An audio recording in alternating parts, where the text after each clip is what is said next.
दृष्टि आईएएस के टुडेज जी के प्रोग्राम में आपका स्वागत है। शुरुआत करते हैं अभ्यास प्रश्न से। हमने आपसे पूछा था कोसी नदी किन देशों में से होकर बहती है? 1 बांग्लादेश, 2 चीन और 3 नेपाल। यहाँ दिए गए कोड का इस्तेमाल कर आपको सही उत्तर चुनना था। तो ऑप्शंस है ए केवल 1 और 2, बी केवल 2 और 3, सी केवल 1 और 3 या फिर डी 1, 2 और 3। तो इस क्वेश्चन का सही आंसर था ऑप्शन बी। दरअसल एक नए अध्ययन के अनुसार उष्णकटिबंधीय और रेगिस्तानी क्षेत्रों में बहने वाली नदियों के दिशा बदलने की प्रबल संभावना है। इसमें कहा गया है कि ये नदियां आसपास के इलाकों को बाढ़ की चपेट में ले लेती हैं और वे एक नए मार्ग के लिए अपना सामान्य मार्ग छोड़ देती हैं। 2008 में एक बड़ी बाढ़ ने कोसी नदी को अपने पुराने चैनल को छोड़ने के लिए मजबूर किया, जिसमें 30 लाख लोग विस्थापित हुए और 250 से अधिक लोगों की मृत्यु हुई। कोसी नदी भारत, चीन और नेपाल से होकर बहती है, इसलिए विकल्प बी सही है। आइए शुरुआत करते हैं आज के सेशन की। तो पहला प्रश्न है, भारतीय तिरंगे के डिजाइन का श्रेय किसे दिया जाता है? ऑप्शन है ए पिंगली वेंकैया, बी रविंद्रनाथ टैगोर, सी महात्मा गांधी या फिर डी लोकमान्य तिलक। तो इस क्वेश्चन का सही आंसर है ऑप्शन ए। दरअसल केंद्र सरकार ने पॉलिएस्टर और मशीन से बने राष्ट्रीय झंडों के उत्पादन की अनुमति देते हुए भारतीय ध्वज संहिता में संशोधन किया है। ऐसा इसलिए किया गया है ताकि हर घर तिरंगा कार्यक्रम के लिए पर्याप्त झंडे उपलब्ध हो सकें। इस कार्यक्रम में सरकारी भवनों, निजी कार्यालयों और आवासों को शामिल करने का प्रस्ताव है। आपको बता दें कि पहले केवल सूती, रेशम, ऊन या खादी का प्रयोग कर हाथ से बुने और बने हुए झंडों की अनुमति थी। भारतीय तिरंगे के डिजाइन का श्रेय काफी हद तक एक भारतीय स्वतंत्रता सेनानी पिंगली वेंकैया को दिया जाता है, इसलिए विकल्प ए सही है। चलिए अगला प्रश्न, जर्मनी निम्नलिखित में से किस देश के साथ सीमा साझा करता है? चेक गणराज्य, पोलैंड और बेल्जियम। तो यहाँ दिए गए कोड का इस्तेमाल करके आपको सही उत्तर चुनना है। आपके ऑप्शन है ए केवल 1 और 2, बी केवल 2 और 3, सी केवल 1 और 3 या फिर डी 1, 2 और 3। तो इस सवाल का सही जवाब है ऑप्शन डी। दरअसल हाल ही में जर्मनी ने घोषणा की है कि वह ग्रीस को पैदल सेना से लड़ने वाले वाहन यानी IFV पहुंचाएगा। जर्मनी यूरोप के किसी भी अन्य देश की तुलना में अधिक देशों से सीमा साझा करता है। इसकी सीमा उत्तर में डेनमार्क, पश्चिम में नीदरलैंड, बेल्जियम, लग्जमबर्ग और फ्रांस, दक्षिण में स्विट्जरलैंड और ऑस्ट्रिया और पूर्व में चेक गणराज्य एवं पोलैंड से लगती है, इसलिए विकल्प डी सही है। चलिए अगला प्रश्न, भारतीय सिविल सेवा परीक्षा को पास करने वाले पहले भारतीय थे? ए सुभाष चंद्र बोस, बी सत्येंद्र नाथ टैगोर, सी रमेश दत्त या फिर डी सुरेंद्र नाथ बनर्जी। तो इस क्वेश्चन का सही आंसर है ऑप्शन बी सत्येंद्र नाथ टैगोर। आज सत्येंद्र नाथ टैगोर की बर्थ एनिवर्सरी है। उनका जन्म 1 जून 1842 को कोलकाता के टैगोर परिवार में हुआ था। 1854 में भारत में योग्यता आधारित आधुनिक सिविल सेवा की अवधारणा पेश की गई थी। 1854 में लंदन में एक सिविल सेवा आयोग की स्थापना की गई और 1855 में प्रतियोगी परीक्षाएं शुरू की गईं। 1864 में सत्येंद्र नाथ टैगोर सफल होने वाले पहले भारतीय बने। गौरतलब है कि ये रविंद्रनाथ टैगोर के भाई थे। चलिए अगला प्रश्न, हाल ही में खबरों में रहा PM डिवाइन मिशन किससे संबंधित है? ए ये बेरोजगार युवाओं के लिए रोजगार के अवसर प्रदान करता है, बी ये कोविड-19 महामारी के दौरान अपने माता पिता को खोने वाले बच्चों के लिए प्रावधान करता है, सी ये पूर्वोत्तर के विकास के लिए विभिन्न परियोजनाओं का प्रावधान करता है या फिर डी ये किसानों को स्टैंड अलोन सोलर पंप स्थापित करने के लिए सब्सिडी प्रदान करता है। तो इस सवाल का सही जवाब है विकल्प सी।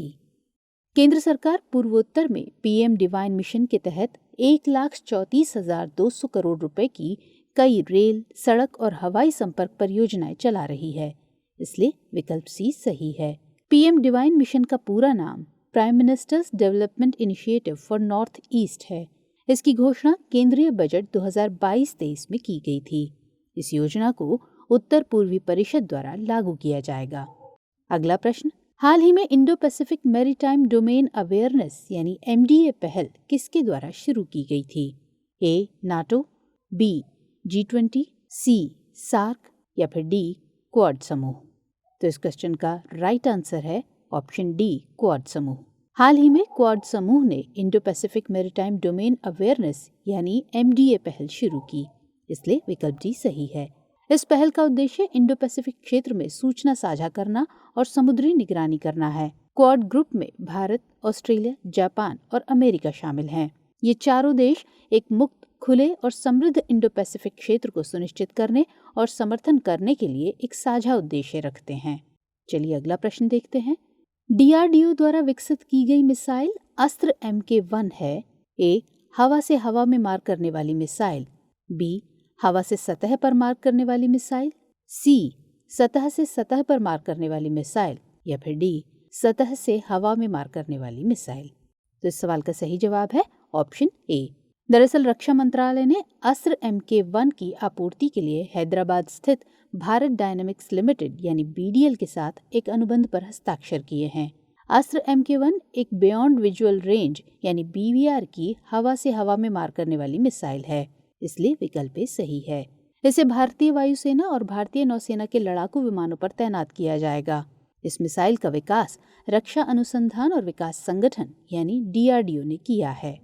BVR मिसाइलें 20 नॉटिकल मील या 37 किलोमीटर की सीमा से आगे तक मार करने में सक्षम होती हैं। चलिए अगला प्रश्न देखते हैं। खबरों में चर्चित लिक्विड नैनो यूरिया किसके द्वारा निर्मित किया गया है? ए, भारतीय कृषि अनुसंधान संस्थान यानी IARI।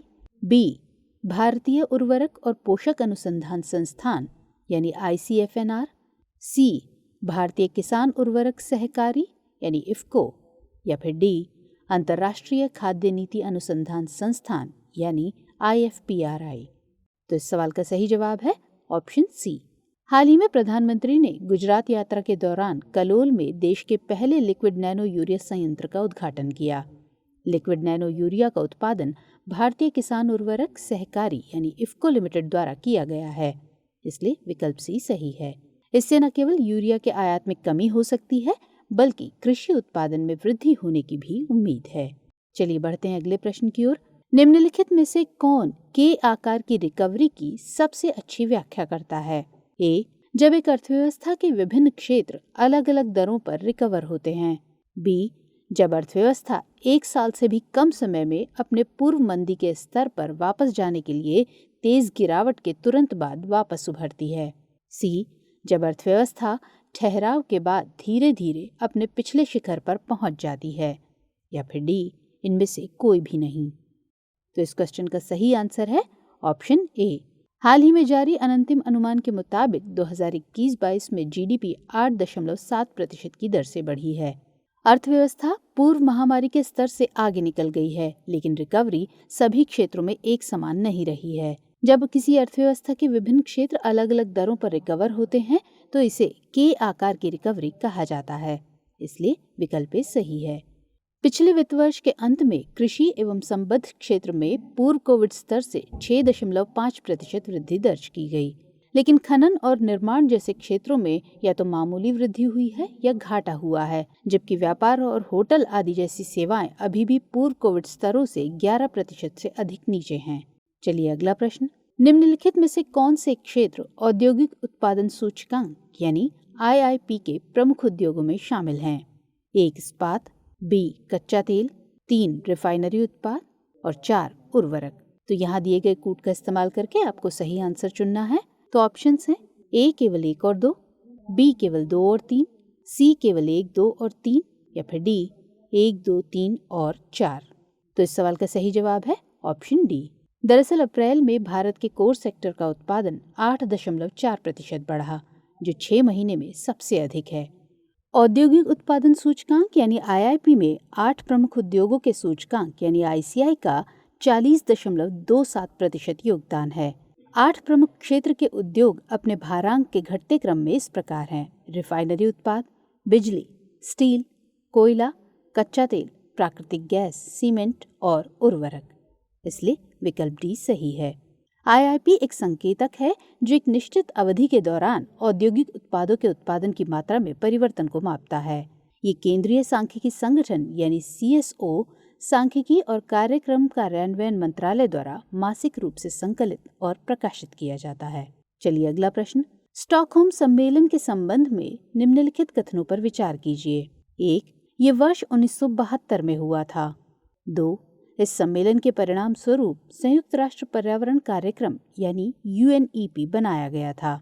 आपको बताना है कि इनमें से कौन सा या कौन से कथन सही है या सही हैं। विकल्प है A केवल 1, B केवल 2, C 1 और 2 दोनों, या फिर D न तो 1 और न ही 2। तो इस सवाल का सही जवाब है ऑप्शन C। दरअसल पूरी दुनिया जून में होने वाले स्टॉकहोम +50 के लिए तैयार है, जो स्टॉकहोम में आयोजित किया जाएगा।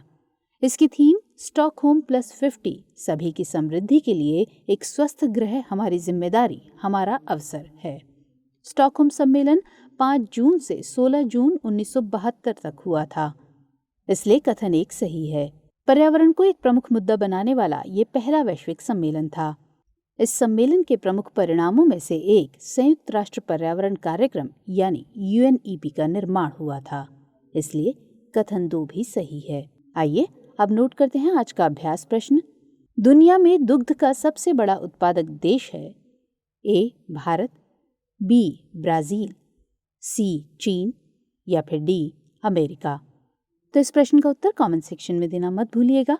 मुलाकात होगी अगले सेशन में। तब तक के लिए स्वस्थ रहिए, सुरक्षित रहिए। जय हिंद।